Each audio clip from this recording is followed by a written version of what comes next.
Naghahanda na rin po ang Metro Manila sa inaasahang hagupit ng Bagyong Ruby. Sa EDSA, binaklas na po ang mga billboard para iwas disgrasya.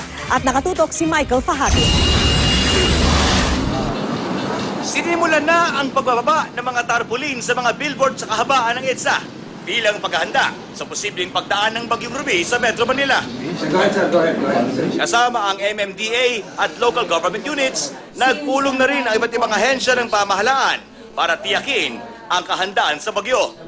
Tumaas daw kasi ang tsansa na tumbukin ng Bagyong Ruby ang katimugang bahagi ng Metro Manila, ang Pasay, Las Piñas, Muntinlupa at Taguig. Maghanda tayo sa ating... Sinabi rin ni DILG Secretary Mar Rojas sa pulong ng NDRMC na dapat maging alerto ang Metro Mayors, lalo na sa 8 major waterways, kabilang ang Tulyahan River, San Juan River at Maricaban Creek, upang maiwasan ang pagbaha. Dapat malaman na nila yung posibilidad kung saan tatakbo itong bagyong ito.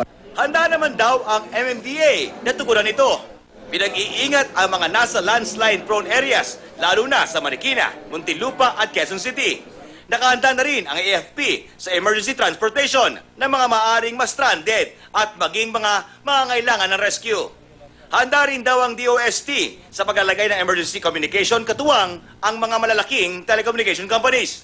Ang Meralco, handa na rin daw. Nakipag-ugnay na rin daw sila sa LGUs para itawag sa Meralco ang mga puno na dapat putulin ng mga sanga dahil maaring makadistrasya ng kawad ng kuryente.